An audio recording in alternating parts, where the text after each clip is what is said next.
गुह्यम् तद्दिव्यमव्ययं धाम सारस्वतमुपास्महे यत्प्रसादात् प्रलीयन्ते मोहान्धस्तमकच्छटः। ॐ नमः परमहंसास्वादितचरणकमलचिन्मकरन्दाय भक्तजनमानसनिवासाय श्रीरामचन्द्राय। श्रीराम जय राम जय जय राम। श्रीराम जय राम जय जय राम। द्वारकाधीश भगवान की, श्रीमद् भगवद गीता की। हर हर महादेव। कार्यक्रम के आयोजक सनातन संस्कृति संसद, अखिल भारतीय संस्कृत परिषद सहित बंग देश, बंग प्रदेश और उड़ीसा प्रदेश, देश के कोने कोने से आए हुए सभी भक्तगण, भारत सेवा आश्रम संघ के सभी संतगण, उपस्थित संतवृंद, देवियों, सज्जनों, बड़े ही सुंदर अवसर पर हम सब यहाँ एकत्रित हुए हैं। भगवद गीता का आश्रय लेकर के जो संदेश परमात्मा श्री कृष्ण ने अर्जुन को दिया, अर्थात जब हम अपने आप को भूल जाते हैं, अपने कर्तव्य को भूल जाते हैं, हमारी बुद्धि में परमात्मा बैठ करके हमें सन्मार्ग पर चलने की प्रेरणा देते हैं। वही काम परमात्मा श्री कृष्ण अर्जुन के लिए कर रहे हैं। श्रीमद् भगवद गीता महाभारतांतर्गत ग्रंथ है, जिसमें सब भगवद गीता का तात्पर्य शोक और मोह की निवृत्ति में समाहित है। शोक और मोह ये मन की वृत्ति है, मनोवृत्ति है, और शोक और मोह मन में होता है। शोक किसे कहते हैं? अनिष्ट संयोग जन्य वृत्ति को शोक कहते हैं। और मोह किसे कहते हैं? इष्ट वियोग जन्य वृत्ति को मोह कहते हैं। मेरे अपने मारे जाएंगे, युद्ध करने के लिए मैं खड़ा हुआ हूँ। युद्ध दुश्मन से होता है, अपनों से युद्ध नहीं होता है। और यहाँ सब अपने ही सामने खड़े हुए हैं युद्ध करने के लिए। अनिर्णय की स्थिति में अर्जुन पहुँच गए, अनिर्णय की स्थिति में आ गए। क्या करें हम? इन सब पर हम कैसे बाण चलाएंगे? जिनका कभी वाणी से अपमान नहीं किया जा सकता है, उन सब के ऊपर मेरे गांडीव से बाण कैसे निकलेंगे? भीष्म पितामह सामने खड़े हुए हैं, सेनापति होकर तैयार होकर के खड़े हुए हैं, जिनकी अंगुली पकड़ कर के मैंने आंगन में चलना सीखा है। दुर्योधन है, ये मेरे भाई हैं। द्रोणाचार्य जी हैं, मेरे गुरु हैं, जिनके द्वारा बाण विद्या, गांडीव का संधान करने की कला, निपुणता मैंने प्राप्त की है। नाना प्रकार के विचार अर्जुन के मन में आने लगते हैं। और जब शोक और मोह होता है तो ऐसा ही होता है प्रत्येक के साथ। शोक और मोह मन की तरंग है। हमारे शरीर में भी 6 तरंगें होती हैं। 2 तरंग मोह की, 2 तरंग मन की, 2 तरंग शरीर की, और 2 तरंग प्राण की। सुधा पिपासा प्राणस्य मनसः शोक मोह कौ शरीरस्य षड उर्मी रहित स्वयं। परमात्मा के लक्षण में भी इसे सिद्ध किया जाता है।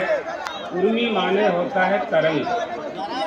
समुद्र में वायु के प्रकोप से एक तरंग आती है, दूसरी जाती है, एक आती है, दूसरी जाती है। इसी तरह से प्राण की दो तरंग है, क्षुधा और पिपासा, भूख और प्यास, सभी को प्राप्त होती है, प्राप्त है। और शरीर की तरंग है जन्म और मृत्यु, पैदा होना और मृत्यु को प्राप्त करना, ये शरीर की तरंग है। तीसरी तरंग है मन की। मन में भी दो तरंग हैं, शोक और मोह। अर्जुन के मन में मन की तरंग उद्वेलित हो रही है। अर्जुन के मन में संशय पैदा होने लगा है, युद्ध करूं कि न करूं। युद्ध करने के लिए ही तैयार थे, युद्ध करने ही आए थे।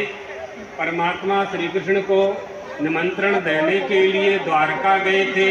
यह प्रमाण है कि युद्ध में अर्जुन तत्पर थे।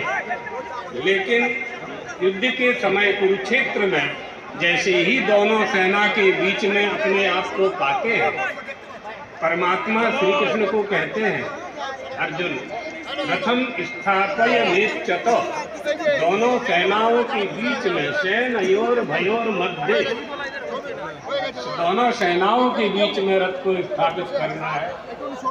सारथी रथी के आदेश का पालन करता है। आप देखिए, अर्जुन ने परमात्मा श्री कृष्ण को अपना सारथी बनाया। अर्जुन नर हैं, परमात्मा नारायण है। इसलिए इससे यह सिद्ध होता है कि अर्जुन में तो अज्ञान नहीं था। अर्जुन अपने ज्ञान को दृढ़ कर रहे थे या आत्मज्ञान प्राप्त करना चाहते थे। अगर अर्जुन में अज्ञान होता तो सारथी के रूप में परमात्मा श्री कृष्ण को न मांगते। दोनों ही विकल्प परमात्मा ने रखे थे। एक तरफ मेरी नारायणी सेना है, दूसरे मैं अकेला हूँ और मैं युद्ध भी नहीं कर रहे थे। युद्ध भूमि को देख करके उनके मन में वैराग्य आने लगा। वैराग्य मोह जनित था, मोह से उत्पन्न हुआ था। कहने लगे परमात्मा श्री कृष्ण से, हम युद्ध नहीं करेंगे। एतान्न हन्तुम इच्छामि, मैं इन सबको नहीं मारना चाहता। क्या करूंगा? इन सबका वध करके मुझे क्या प्राप्त होगा? जो प्राप्त होगा उसका नाम राज्य है। राज्य से क्या प्राप्त होगा? राज्य से जो प्राप्त होगा उसका नाम सुख है।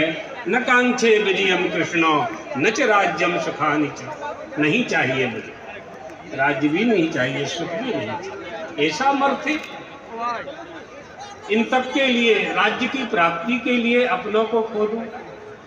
न जाने कितने योद्धा वीर गति को प्राप्त हो जाएंगे, कितना प्रजा का नुकसान हो जाएगा, इन सब की मृत्यु हो जाएगी।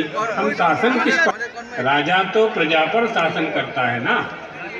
प्रजा का शासन राजा करता है, राजा का शासन धर्म करता है और धर्म का उपदेश धर्माचार्य देते हैं। इसलिए हमारी राजनीति धर्म के अनुसार होनी चाहिए, धर्मानुसार होनी चाहिए।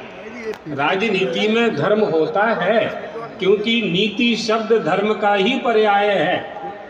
यत्र योगेश्वरः कृष्णो यत्र पार्थो धनुर्धरः तत्र श्री विजयोर्भूतिर् ध्रुवा नीतिर्मतिर्मम। ध्रुवा नीति माने अव्यभिचारिणी नीति, यही धर्म है।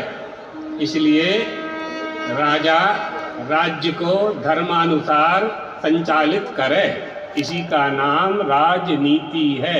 नीति माने धर्म।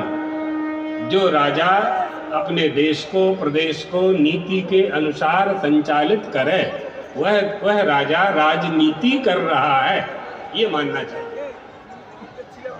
इस तरह से विषाद युक्त हो जाते हैं अर्जुन और कहते हैं कि हम युद्ध नहीं करेंगे।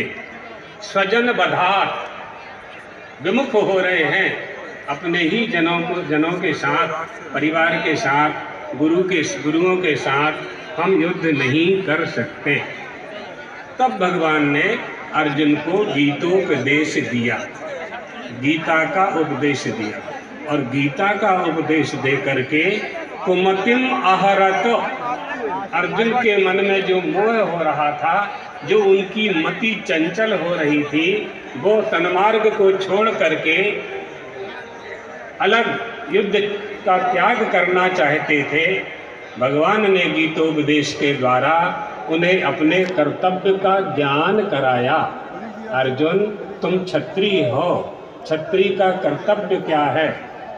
शौर्यम तेजो धृतिर्दाक्ष्यम युद्धे चाप्य पलायनम दानमीश्वर भावश्च छात्रम कर्म स्वभावजम। ये क्षत्रिय का कर्म है, क्षत्रिय का धर्म है। शूरता, वीरता, अधर्म का नाश करना क्षत्रिय का धर्म है। तुम क्षत्रिय हो, युद्ध भूमि में आकर तुम्हें इस तरह से नहीं कहना चाहिए। भगवान ने जो गीतोपदेश दिया उससे अर्जुन का इदम शांत हो गया। इदम शांत हो गया। दो है ना, एक इदम और एक अहम। जब इदम शांत हो गया, इदम और अहम की जब मिलावट हो जाती है, इदम और अहम की जब मिलावट हो जाती है, तब संशय पैदा होता है, तब मोह पैदा होता है, तब षड्विकार पैदा होते हैं। जब इदम शांत हो गया तो केवल अहम बचा। तो अहम से अहम में अहम की तो कोई मिलावट हो नहीं सकती। दूध में दूध क्या मिलेगा? दूध में पानी की मिलावट होगी। दूध में तो दूध मिला नहीं सकते आप। तो इदम और अहम ये दोनों मिले थे, संशय निवृत्ति करा दी परमात्मा ने। ये श्रवण का लक्षण है। श्रवणेन संशयम, गीतोपदेश से संशय नष्ट हुआ। केवल अहम बचा, बस केवल अहम बचा।